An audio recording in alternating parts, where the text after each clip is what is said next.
Bonjour à tous, on se retrouve aujourd'hui sur l'Advent of Cyber 2023. Nous sommes le 19 décembre, on se rapproche très rapidement du 24 et on va parler de forensic aujourd'hui, plus particulièrement sur la mémoire avec l'outil Volatility, mais on verra ça un petit peu plus par la suite.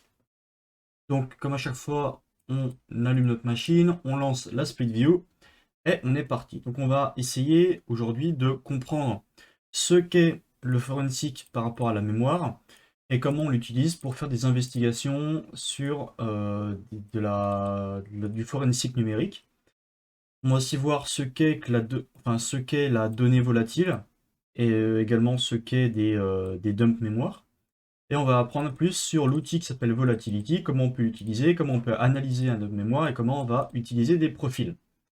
Donc là, ils nous disent, petit paragraphe sur ce qu'est le forensic par rapport à de la mémoire. Là, ils nous réexpliquent que la mémoire, la RAM, Random Access Memory, en fait, qu'est-ce que c'est? Bah, c'est de la mémoire vive, de la mémoire volatile qui est stockée sur l'ordinateur. Et quand on reboot l'ordinateur, quand on l'éteint, la mémoire est vidée, la RAM est vidée. Et du coup, tout ce qui est en mémoire, bah, comme c'est volatile, c'est supprimé. Et en fait, du forensic sur cette RAM, qu'est-ce que ça va faire? Ça va être en fait faire une sorte de capture du système actuel, comme si on prenait en photo le système, dans un fichier, et ensuite on va pouvoir accéder au fichier et faire des informations dessus, récupérer des informations, dump des données, ce genre de choses, comme si on était encore sur le système et qu'il était en train de tourner, alors que potentiellement le système, il a été, comment ça s'appelle?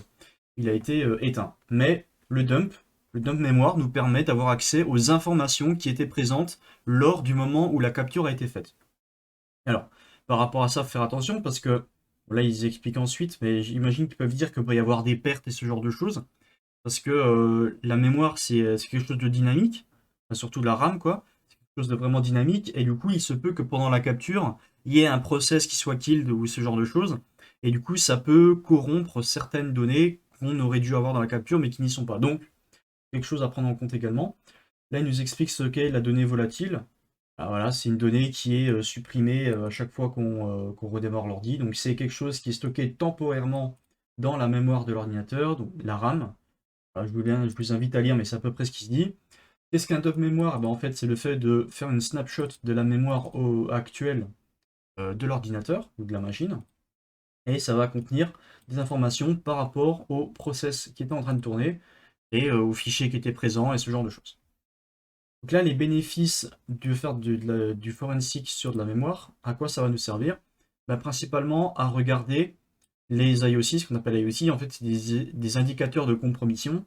Ça va nous permettre de voir s'il y a eu comment ça s'appelle, des activités malveillantes sur la machine, pour voir si, par exemple, s'il y a eu un ransomware. Ça va nous permettre de faire une capture du système et de remonter par la suite, peut-être, potentiellement, à comment ça s'appelle? À la source, à l'origine, ou quel a été le fichier qui a été téléchargé, par exemple en allant regarder dans l'historique du navigateur, via le dump, quel programme a été téléchargé, quel programme a été exécuté, est-ce que le programme a créé d'autres process, ce genre de choses. Donc ça, les dumps mémoire, ça permet notamment de faire ça, et évidemment d'avoir le temps de le faire, parce que si jamais on fait, comment ça s'appelle, on fait comment ça s'appelle, une analyse forensique directement sur la machine et que la machine, elle s'éteint, qu'il y a une coupure de courant ou quoi, on a tout perdu. Alors que là, dès qu'il y a un souci, on lance le dump, ça va prendre, alors ça peut prendre quelques minutes à plusieurs heures en fonction de la taille de l'ordinateur, de ce qu'il y a dessus. Et une fois que le dump est fait, après on peut l'analyser autant de fois qu'on veut, aussi longtemps qu'on veut, et on a plus ces soucis-là. Là ensuite, on nous explique ce qu'est qu'un processus. En fait, un processus, c'est un programme ou un service qui tourne en direct sur l'ordinateur. Bon, alors, je fais comment ça s'appelle, je fais assez simple. Et eux, ils utilisent une sorte de métaphore avec un chef qui veut cuisiner plusieurs assiettes simultanément et du coup, il les garde organisés, machin bidule. Donc, on a plusieurs catégories de processus sur la machine, donc en deux groupes, soit les processus utilisateurs, en fait c'est les processus qui ont été lancés par un utilisateur. Là par exemple, comme je suis sous Firefox, j'ai au moins un processus Firefox qui tourne sur ma machine. Si je lance mon Notepad, ou Notepad++, ou Sublime Text, ou Obsidian, ou peu importe, chaque fois que je lance un logiciel, il y aura de la mémoire qui sera allouée dans la RAM, donc il y aura une partie qui sera allouée dans la RAM, et il va y avoir un processus qui va se créer par rapport à l'outil que j'ai créé là pour pouvoir l'utiliser. Donc là, là, il donne l'exemple de Firefox. Et on a également les processus qui sont lancés en background, donc là, qui sont lancés en tâche de fond. Et en fait, c'est souvent lancé par le système, donc sans qu'il y ait besoin directement d'interaction du système. Là, vous voyez, ma souris bouge, j'ai accès au bureau de mon PC, tout ça, parce que derrière, il y a eu un process qui s'appelle Explorer. Alors, je ne sais plus exactement si c'est que la barre des tâches ou le background ou quoi, mais en gros, Windows, il lance un process au démarrage qui s'appelle explorer.exe qui nous permet en fait d'avoir accès à l'Explorer Windows, à naviguer dans le système, ce genre de choses. Donc ça, c'est un process qui est lancé en background automatiquement sans qu'on ait besoin de le lancer nous-mêmes. Par exemple, ici, des backups automatisés, donc faire des enregistrements automatisés, euh, souvent ça se lance, je dis n'importe quoi, tous les 10 minutes. Tous les 10 minutes, on ne va pas devoir cliquer sur un bouton pour dire OK, je vais faire une backup. La sauvegarde va être directement faite automatiquement. Il va y avoir un processus qui va se lancer en tâche de fond et qui va faire la backup à notre place. Donc ça, c'est ce qu'étaient des backups. Et du coup, Volatility, c'est un outil qu'on va utiliser pour faire ça. Ça va pouvoir, alors il les en met que quelques-uns, mais ça peut faire vraiment beaucoup de choses. Par exemple ici, lister les connexions au réseau qui sont actives et fermées, voir s'il y a quels étaient les processus qui étaient en train de tourner sur la machine lorsque la capture a été faite, voir potentiellement des lignes de commande au niveau enfin, l'historique des lignes de commande. On peut voir également s'il y a eu des process malveillants qui étaient en train de tourner et beaucoup d'autres choses. Donc, donc c'est un fichier, enfin, un outil Python, donc c'est un fichier qui se lance vol.py. Alors, par rapport à comment il s'appelle, mais ici dans l'exemple c'est vol.py. Et on peut afficher l'aide avec ceci. Il fonctionne sous système. Alors là ils disent effectivement la première version c'était la version Volatility 2 qui tournait sous Python 2, mais il y a une version qui a été mise à jour qui s'appelle Volatility 3 qui elle tourne, enfin utilise Python 3. Donc voilà. Là ils disent we love module un plugin. Ok. Là, ils disent qu'en fait, Volatility 3, c'est mieux parce que ça utilise les dernières versions de Python, mais comme il a été fait assez tardivement, le plugin, enfin, pas le plugin, l'outil a été migré vers Python 3 assez tardivement, et du coup, il n'y a pas tous les modules et tous les plugins qui sont encore disponibles pour la version 3. Du coup, ils nous disent que là, dans cette tâche, enfin, dans cette room, on va utiliser Volatility version 2, donc avec Python 2. Volatility, il utilise principalement des profils, donc il fonctionne avec des profils. On ne peut pas utiliser Volatility sur un dump mémoire sans avoir utilisé des profils. Alors je l'ai peut-être pas comment ça s'appelle expliqué, mais Volatility, en fait, ça va nous permettre justement, une fois qu'on a fait un dump mémoire sur le système, enfin du système, par exemple, on en parlait au début, memory dump. En fait, une fois qu'on a fait un dump mémoire avec différents outils, alors comme j'ai jamais fait de dump mémoire, je ne sais pas quels outils sont nécessaires pour faire ça, mais j'imagine qu'il en existe plein si on cherche sur Internet. Mais en tout cas, Volatility, ça sert ensuite à analyser le dump mémoire qu'on a fait précédemment. Donc ça utilise des profils, comme j'ai dit avant. Il y a des profils par défaut qui sont pour des systèmes Windows. Voilà. Mais ensuite, il faut également utiliser ce Linux. Donc le profil, c'est en fonction du dump mémoire qu'on a. Si on a fait un dump sur une machine Windows, alors on va devoir utiliser un profil de Windows. Si on a fait un dump mémoire sur une machine Linux, il va falloir utiliser un profil Linux. Si jamais on a fait un dump sur une machine Windows, c'est le plus simple parce que en fait, les profils nécessaires sont directement. Alors là, on ne les a pas tous, hein, vous voyez que là, c'est que du Windows Vista, mais il y en a pour Windows 7, Windows XP, il y en a un peu pour tout. Là, ça a été coupé. Mais sous Windows, c'est assez simple parce qu'on a juste à utiliser un qui est listé là et ça devrait fonctionner.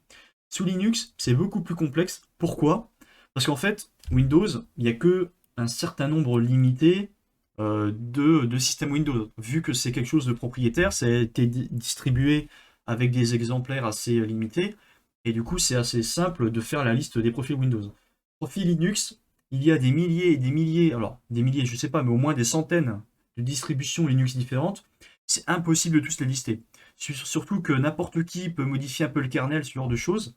Donc en fait, c'est juste pas possible de lister les profils sous Linux. Et du coup, comment faire quand c'est le cas? Eh ben, on doit créer notre propre profil. Alors ça, c'est un enfer parce qu'il y a toute une procédure à suivre pour créer le profil. Donc j'ai n'importe quoi. Si par exemple, là, ils disent ici, si jamais le dump mémoire a été fait sous une Ubuntu 5.4.0 et que on n'a pas le profil sous la main, on va devoir télécharger une image ISO par exemple d'Ubuntu 5.4.0, l'installer, la lancer et ensuite faire des commandes une fois qu'on est dessus pour générer le profil pour ensuite l'importer dans Volatility. Donc vous vous imaginez que c'est un enfer sans nom parce que déjà il faut trouver la bonne version qui a été faite par rapport au dump. Ensuite, il faut trouver l'image sur internet. Normalement, il faut aller fouiller un peu dans les archives, mais si l'archive est un peu vieille, bonne chance pour aller le trouver. Et ensuite, il faut exécuter les bonnes commandes dessus pour exporter, pour générer un profil et l'exporter. Donc si on descend un petit peu, alors, normalement c'est plus où c'est maintenant. Voilà, un endroit, ils nous disent si vous êtes curieux par rapport à comment créer un profil sous Linux, vous pouvez aller voir cet article par Nicolas Béguier. Donc ici, voilà, il nous explique, donc git clone, machin bidule, on remplace des choses, là on lance un Docker. Donc là, c'est par exemple si on veut faire sur une Ubuntu 16.0. Donc ça va encore, c'est assez récent. Mais il se peut que c'est des choses un peu plus anciennes et c'est plus compliqué. Et là, il faut zipper certains modules du boot du système de machin de bidule. Et ensuite, normalement, on peut l'importer. Voilà, vous voyez un peu un tuto. C'est un enfer. Donc eux, heureusement, ils nous le donnent directement, le profil. Donc on aura juste besoin de le copier et ensuite de le mettre au bon endroit et de le dézipper pour qu'on puisse l'utiliser. Donc c'est ce qu'on va faire. Et en gros, là, c'est ce qui vous explique. Donc, on va se rendre dans Desktop Évidence. Et Desktop Évidence. Là, normalement, on a notre profil qui nous attend. Donc, on a ça. On va le copier directement au bon endroit. Donc, encore une fois, on va utiliser le truc de copier-coller parce que sinon, ça ne marche pas. Donc là, on le copie dans notre répertoire courant, enfin notre répertoire d'utilisateurs dans notre home, .local, lib, python 2.7, site packages, volatility, plugin, overlay, Linux. Donc là, on peut voir qu'en fait, notre profil, on l'a mis dans le répertoire de Volatility pour gérer les plugins. Une fois qu'on a fait ça, bon, il fait un ls pour vérifier qu'il est bien présent. Et normalement, on n'a pas besoin de dézipper ni quoi que ce soit. On a juste à l'afficher. Et maintenant, si on fait un volatility info, info avec grep Ubuntu, on est censé voir notre profil vu qu'on l'a mis au bon endroit. Effectivement, à chaque fois, je me fais avoir. Hop, ici, j'annule. Hop, je cache. Voilà. Là, si je lance la commande. Alors, vol.py, ça peut prendre plus ou moins de temps en fonction de ce qu'il doit charger, parce qu'à chaque fois qu'on le relance, il doit recharger toutes les infos. Donc là, on peut voir qu'on a bien Linux Ubuntu 5.4.0.163. C'est celui qu'on a mis juste ici, qui correspond à ça. Donc on est bon, on a importé le bon profil. Maintenant qu'on a importé le profil, pour le spécifier, on va utiliser l'outil, enfin la commande, donc volatility classique, -profile pour spécifier le nom du profil. Donc le nom du profil, c'est celui-ci qui est au début. Et ensuite, on va pouvoir afficher l'aide. Et on n'oublie pas de spécifier notre dump mémoire. Donc ici, linux.mem. Si je fais un ls, ici j'ai mon dump mémoire. Si je fais un file dessus, qu'est-ce qu'il va me dire? Il va dire qu'en fait, c'est juste de la data. Et si je fais un head dessus pour afficher que le début, qu'est-ce qu'il va me dire? Il va m'afficher des trucs incompréhensibles parce que c'est format binaire. Et du coup, on ne peut pas le lire comme ça. Donc, on va lancer notre volatility, donc .py. Alors, vous remarquerez que ici, quand je fais un ls, j'ai pas volatility présent ici, mais si je fais un vol et que je fais un tab pour la tabulation, hop, vol, pardon, point avec la tabulation, il va le trouver. Parce qu'en fait, on l'a mis dans notre variable, enfin, on l'a mis dans notre environnement pour qu'on puisse y accéder directement. Alors, j'imagine qu'ils l'ont mis dans le slash user slash bin ou quelque chose comme ça. On peut regarder hein, où est-ce qu'il est. Alors, est-ce que Witch est présent? Je ne sais pas. Voilà. Donc, vol.py, en fait, il est dans notre home ubuntu.local bin vol.py. Et du coup, quand on tape là-dedans, si on regarde, si on fait un echo de $path, on peut voir que ici, dans notre variable d'environnement path, le premier lien, c'est là-dedans. Donc, ça veut dire que quand on tape, par exemple, vol.py, il va d'abord voir là-dedans s'il est présent. Si ce n'est pas le cas, il va voir là-dedans. Si c'est pas le cas, il va voir là-dedans, ainsi de suite, jusqu'à arriver à la fin. Et s'il l'a trouvé dans aucun de ceux-là, il va me dire, OK, commande introuvable. Or, là, on a vu que c'est le premier, donc on sait qu'il est localisé là-dedans, donc on peut l'utiliser comme ça. Il va faire appel, qu'en fait, quand on appelle ça, il va faire appel à tout ça. Donc, -f pour spécifier notre fichier de dump, ici c'est linux.mem, et on va spécifier en file notre profil, qui est égal à, du coup on avait mis, c'était celui-ci, hop, le balance, on fait un -h pour afficher l'aide. Alors le -h je l'ai mis dedans, donc forcément ça n'a pas fonctionné, voilà, hop, -h, le temps que ça charge le profil, tout ça, et normalement ça devrait nous afficher l'aide par rapport à ça. Voilà, là ça nous a affiché toutes les commandes qui étaient supportées, qu'on pouvait utiliser. Donc ça, c'est surtout les plugins qui vont nous intéresser pour avoir des informations concernant le dump mémoire. Alors vous voyez que Volatility est un peu intelligent parce qu'ici, il nous propose que des plugins qui sont liés à du Linux et pas du Windows, parce qu'effectivement, nous, on a un profil qui est du Linux. Donc voilà. Et là, en fait, c'est toutes les commandes qu'on va pouvoir utiliser. Donc c'est-à-dire que, par exemple, je sais pas moi, si je tape, il y a quoi qui peut être intéressant? Bon, de toute façon, on verra différentes choses, mais voilà, par exemple, si ici on tape notre profil avec et qu'on appelle le plugin Linux PS Env, qu'est-ce que ça va faire? Ça va récolter tous les process et enfin tous les processus et ça va nous afficher leur variable d'environnement. On peut avoir d'autres utilisations, par exemple mount, ça nous permet de récupérer tous les appareils et les file systems qui ont été montés sur notre dump. Donc voilà, il y a plein de choses comme ça qu'on va pouvoir utiliser. Et ici, donc ils vont nous en donner un qui s'appelle Linux Bash. Si on va regarder à quoi il correspond, on remonte, on remonte. Ici, Linux Bash. Voilà, c'est Recover Bash History from Bash Processes, enfin Bash Process Memory. Donc ça va aller récupérer la mémoire du process qui s'appelle Bash et ça va regarder l'historique de toutes les commandes Bash qu'on a tapées. Donc on va pouvoir tester celui-ci.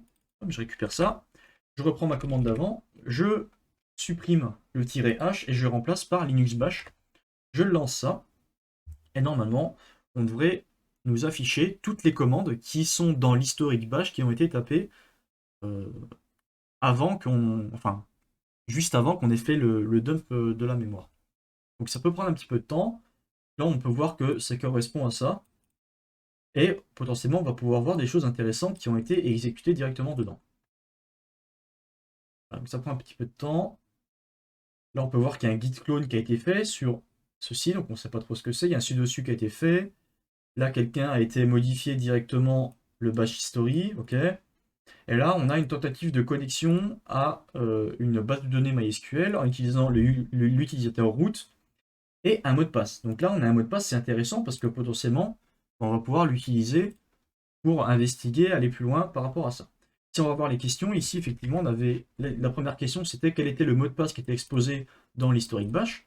Ensuite, on a quoi? On a déterminé le PID du processus qui est en train de miner. Ok. Ensuite, on nous demande quel est le HMD5 de ce processus de mineur. Quel est le HMD5 du processus qui s'appelle MySQL Server. Et ensuite, en utilisant la commande ça, bon, on ne sait pas trop ce que c'est que ça encore, mais on verra après. Grep machin, on va devoir trouver l'URL qui est suspicieuse. Et ensuite, on nous dit, après avoir lu le file, le fichier de Elfi, le fichier elfic, alors à quelle localisation est-ce qu'il y a un fichier qui a été drop sur le système depuis le process MySQL Server. Ensuite, hop, on peut déjà cocher ça parce que voilà. Donc ici, volatility, ok. Maintenant, on va voir la liste de tous les processus qui ont été lancés. Donc pour ce faire, on va utiliser le plugin qui s'appelle Linux PS List. Donc on reprend avant, on fait Linux PS List et ça va nous afficher tous les plugins, enfin pas du tout, tous les comment ça s'appelle, tous les processus qui étaient lancés. Donc vous voyez que là il y en a beaucoup. Je vais même faire un view zoom out parce que sinon ça va être illisible. Je vais en refaire un deuxième. Désolé si vous voyez un peu moins. Voilà. Mais là au moins on voit les noms et les processus juste à côté. Au pire après je rezoomerai, mais voilà, c'est beaucoup plus lisible. Donc ici, machin bidule, donc nous on va chercher quelque chose qui est mineur, donc lié au mineur. Donc est-ce qu'on a un truc qui s'appelle mineur? Alors on pourrait faire directement un grep dessus, hein, ça pourrait être un peu plus rapide. Là on a du cron, on a du machin, ok, c'est pas intéressant. Sudo, là on a un mineur, ok. miner, ici, on a, si on regarde, c'est le PID, donc l'ID, l'identifiant du processus. Donc nous, celui qui nous intéresse, c'est 10 280. Ok, copier.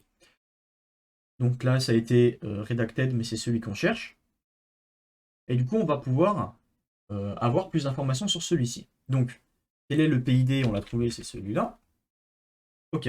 Maintenant qu'on a le process, on va pouvoir récupérer en mémoire. Parce que le process là, ça veut dire qu'il est chargé en mémoire. Il est dans la RAM et il est en train de tourner. Enfin, il est en train de tourner. Au moment où on a fait la capture, il était en train de tourner. Du coup, comme il est en train de tourner et qu'on a capturé, qu'on a fait un dump de la mémoire entière, on va pouvoir aller investiguer plus loin et extraire de cette mémoire, donc par rapport à cet outil-là, Miner, avec son PID, en donnant son PID, on va pouvoir extraire de la mémoire du dump les fichiers et en gros pourquoi il était utilisé.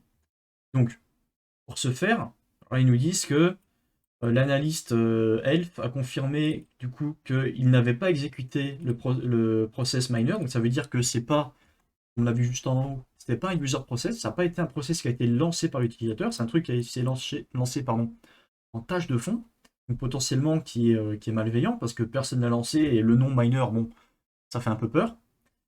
Et du coup, alors, je suis descendu un peu trop, non. Paf, paf, paf, process. C'est où? C'est là, c'est là. Et du coup, là, il nous dit, ok, du coup, ça pourrait correspondre en fait à un mineur de crypto. Et du coup, c'est problématique, ok. Et on nous dit qu'ensuite, on a un autre process qu'on n'a pas vu, enfin, je vous ai pas montré juste là, mais on peut voir qu'il est à peu près, au niveau des identifiants des PID, ils sont pas très loin. Donc ça veut dire que le process, celui-ci, MySQL Server, il a été drop peu de temps après celui-ci. Et si on regarde le PPID, ça veut dire Parent Process ID, c'est-à-dire le PID parent. Ça veut dire que là, PID parent, ici c'est systemd. Donc ici, le PID parent, c'est celui-là. Donc ça veut dire qu'en fait, Miner et MySQL Server, ils ont été lancés par un systemd. Voilà, c'est ce que ça veut dire. Donc, là on nous dit que du coup, le process MySQL Server, il peut apparaître comme étant inoffensif, mais attention à ça, parce que le vrai process qui est censé faire tourner MySQL, il s'appelle MySQLD. Il n'est pas MySQL Server. On peut voir que ça, c'est le vrai. Et ça, c'est un nom qui n'est pas censé être comme ça. Donc, c'est bizarre. Et on va également aller investiguer sur celui-là pour voir un peu plus ce qu'il en retourne. Voilà. Donc, pour ce faire, on va extraire le processus en utilisant un plugin qui s'appelle Linux Proc Dump, donc processus dump. Et on va spécifier le flag. Donc déjà, on va créer un nouveau répertoire qu'on appelle extracted. Donc ici, si je fais un ls, j'ai que ça. Le mcat dire extracted. Alors à quoi ça va me servir? Ça va juste me servir à exporter, à dump le process là-dedans.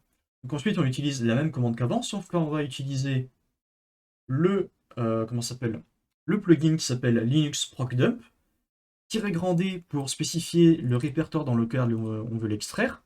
Donc extracted-p et PID, et le PID, c'est le PID qu'on veut extraire, et on va le remplacer par notre miner, et on va également exporter ensuite MySQL Server. Donc, je reprends ma commande précédente, je vais modifier Linux par proc dump pour dumper le processus, -d extracted, hop, et ensuite -p, on a vu que nous, le process qui nous intéressait, c'était celui-ci, donc on va le spécifier. On lance la commande. Après, on va relancer la commande avec le PID, cette fois-ci pour MySQL Server, donc qui a le PID 10291. Donc ça peut prendre un peu de temps également. Et une fois qu'on a fait ça, normalement, on va avoir deux fichiers. Le premier qui s'appelle miner. Alors, il y aura le PID, donc nous, ce sera 10280. Donc miner.10280. Quelque chose. Et le MySQL. Son PID. Quelque chose. Ok. On peut checker le MD5 sum, donc le hash MD5 de ce qui a été extrait pour voir si par rapport, alors potentiellement regarder après sur des bases de données antivirus, ce genre de choses, voir si peut-être que le hash il est connu et du coup que le process a déjà été flag et qui correspond à quelque chose de malveillant. Donc Là, on a dump miner, ok. Là, c'est, je crois que c'est l'entry point, du coup, qui est tout le temps celui-ci. Et on va faire, du coup, avec l'autre, qui est le 291. Hop, on va le dump. Une fois que ce sera fait, on va pouvoir faire le MD5 sum dessus pour vérifier, pour afficher le HMD5. Et les deux HMD5, on devra les mettre ici, de toute façon, à récupérer. Donc, on va attendre que ça se termine et on va pouvoir récupérer les HMD5. Une fois qu'on aura récupéré ça, qu'est-ce qu'on va faire? Bah, en fait, maintenant qu'on a récupéré le dump, en fait, là, on a fait un dump d'un process qui était dans un dump mémoire. Donc, on a le dump mémoire qui est la grosse image.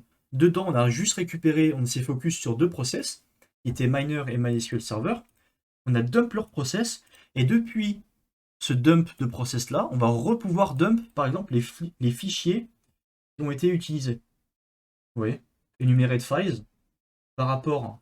Alors là, c'est enumerate files, mais j'ai pas l'impression que ce soit par rapport au dump.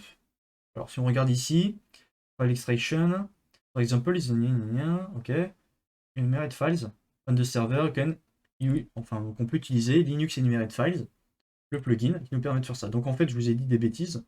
Là, pour l'instant, en faisant ça, on va pas regarder directement dans le process, mais ça aurait pu être fait. On aurait pu extraire encore d'autres choses de ces process-là. Donc, on est bon. On va pouvoir faire un MD5 sum de extracted et le premier c'est miner quelque chose. Hop, donc voici le HMD5 du process qu'on a dump, du fichier de process, enfin, du fichier dump. On est bon. On refait la même pour le deuxième, cette fois-ci c'est MySQL. Hop, on récupère, on a le HMD5, c'est ce qu'on voulait. Et ensuite on doit faire, ok, maintenant on utilise la commande strings pour afficher toutes les chaînes de caractères de ce qu'on vient d'extraire au niveau du mineur, enfin du miner, du process. Et ensuite, on va grep HTTP pour voir s'il n'y a pas des URL suspectes là-dedans. Donc, on va faire un strings de extracted miner et on fait un grep de HTTP pour voir s'il n'y a rien dedans. Ici, on peut voir qu'il y a quelque chose qui est assez spécifique. Donc, HTTP McGreedy Secret C2, ah, command and control C2, ok, .thm.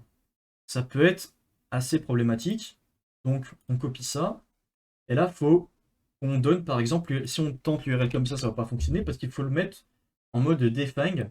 Donc defang, c'est en gros désarmer, on l'avait vu dans la room d'hier. Si on tape cyberchef, hop, on va dedans, on le colle. Allez, on le met, on va chercher defang, defang URL, on met là, et voilà, on applique, et du coup, avec ça, maintenant, en fait, le defang, à quoi ça sert? Qu'est-ce que ça permet de faire? Ça permet d'éviter les mauvaises manips. Par exemple, si on ne fait pas exprès, on copie-colle là-dessus et qu'on veut y accéder, on fait ça, paf, ah mince, j'ai cliqué dessus, c'était un malware, dommage, je suis piraté, alors que si on a ça, eh ben, on n'arrive jamais dessus, vous voyez, et puis ça nous évite en fait de faire une mauvaise manip. Donc, le defang, c'est vraiment pour éviter de faire des mauvaises manips, c'est, on va dire, un lien sécurisé. On l'a récupéré, ok. Donc ensuite, on nous dit, donc ça c'est Elfie file, donc ça c'est ce qu'on devra faire après. Donc on remonte. Là, on a notre fameux file extraction. Donc ici, on va utiliser l'outil qui s'appelle Linux, enfin le plugin qui s'appelle Linux Enumerate Files. Donc on va récupérer de nouveau notre commande volatility. Alors, je vais peut-être refaire un zoom pour que vous voyez mieux, voilà. Donc ici, on modifie maintenant, c'est plus Linux proc dump, c'est Linux Enumerate. Je ne sais pas si je peux faire un tab, non, ça marche pas. Enumerate file. Hop, j'ai fait un enumerate files avec un S. Et derrière, on grep pour afficher tout ce qui est dans les cron. Cron, qu'est-ce que c'est? En fait, c'est les cron jobs. Ce sont des fichiers, des commandes qui vont être exécutées à intervalles réguliers sur le système. Donc ça nous permet de voir potentiellement s'il n'y a pas quelque chose de malveillant qui tourne en tâche de fond. Alors, effectivement, comme à chaque fois, je me fais avoir, parce qu'on ne peut pas contrôler directement là-dessus. Grep-i, alors -i, je crois que c'est pour ne pas faire attention à la casse. Et on va chercher tout ce qui est en cron. Donc on va faire hop là-dessus. On va attendre que ça se termine. Et ici, on va nous dire, on va rapidement identifier en fait un cron tab qui est localisé ici, donc var spool cron tabs elfie. Et Du coup, ça permet, enfin, c'est quelque chose qui est bizarre parce qu'on n'est pas censé avoir ça. Là, si on a parlé à l'analyste Elf et il nous a confirmé qu'il n'avait aucun cron job sur la machine qui avait ce nom, avec ce serveur-là. Donc, c'est problématique. Donc, ce qu'on va faire, c'est qu'on va extraire ce fichier-là pour pouvoir l'analyser en spécifiant son inode. Inode, qu'est-ce que c'est? En fait, c'est le nom du fichier, enfin, l'ID du fichier sur le système. Sous Linux, il faut savoir que tout est système. Enfin, n'importe quoi, tout est fichier. Peu importe ce que vous allez faire, tout est stocké sous forme de fichier sous Linux. Et du coup, ben, chaque fichier a un numéro d'inode qu'on va pouvoir utiliser pour avoir des informations sur lui. En l'occurrence, c'est pour le dump. Donc, on voit que là, ici, ça prend un peu de temps. Mais on va pouvoir directement, avec le plugin Find File, trouver le fichier. On spécifie le numéro d'inode qu'on aura identifié. Et on va faire un "-o" pour l'exporter en output qu'on va appeler Elfi. Donc le fichier qu'on aura exporté, qui est celui-ci, en fait, on l'aura en tant que Elfi. Là, il sera affiché là. Et on va pouvoir faire un cat dessus pour afficher son contenu tel qu'il a été créé sur la machine lorsqu'on a fait le dump. Et on va pouvoir afficher des informations sur le process, enfin l'endroit où le process MySQL Server a droppé un fichier sur le système. Vous voyez que en fonction de la tâche à faire, ici, énumérer tous les fichiers, ça prend énormément de temps. Donc, je vais faire un CTRL-C pour éviter que la vidéo prenne une éternité. Et on va juste bêtement copier-coller ça. Normalement, vu que c'est un dump, la mémoire, enfin, l'image est fixe. C'est-à-dire que au moment où on a fait un dump, si je partage le même dump que moi à quelqu'un d'autre, il aura exactement les mêmes données que moi. Donc ici, ils ont fait ça sur le dump mémoire. Le dump que j'ai, bah, c'est eux qui me l'ont fourni, donc c'est le même qu'ils ont. Et du coup, on aura tout le temps les mêmes adresses. Donc, je peux utiliser cette commande-là sur moi. Normalement, ça fonctionnera également. Hop, on va coller ça. On va récupérer. On va balancer. Ça va se lancer. Et ensuite, on va pouvoir faire un cat et terminer la vidéo ici. Donc, là, c'était une room, encore une fois, Blue Team, qui nous montrait vraiment comment faire de l'analyse par rapport à de la RAM en utilisant un dump mémoire qu'on a fait précédemment sur une machine pour identifier de potentielles menaces qu'il y avait eu dessus. Donc voilà, là, ça me l'a extrait. Si je fais un ls, maintenant j'ai mon fichier Elfi. J'ai juste à faire un catch Elfi et je retrouve le contenu du fichier qu'il avait. Enfin, on voit bien que c'est du format crontab. Et du coup, on peut voir que c'était localisé ici. Donc on fait un copie, on va positionner ça là, et on a terminé la room. Donc voilà, j'espère que cette vidéo vous aura plu. Si vous avez des questions, n'hésitez pas à les mettre dans les commentaires. Et on se retrouve demain pour deux autres prochaines vidéos. Allez, bye bye.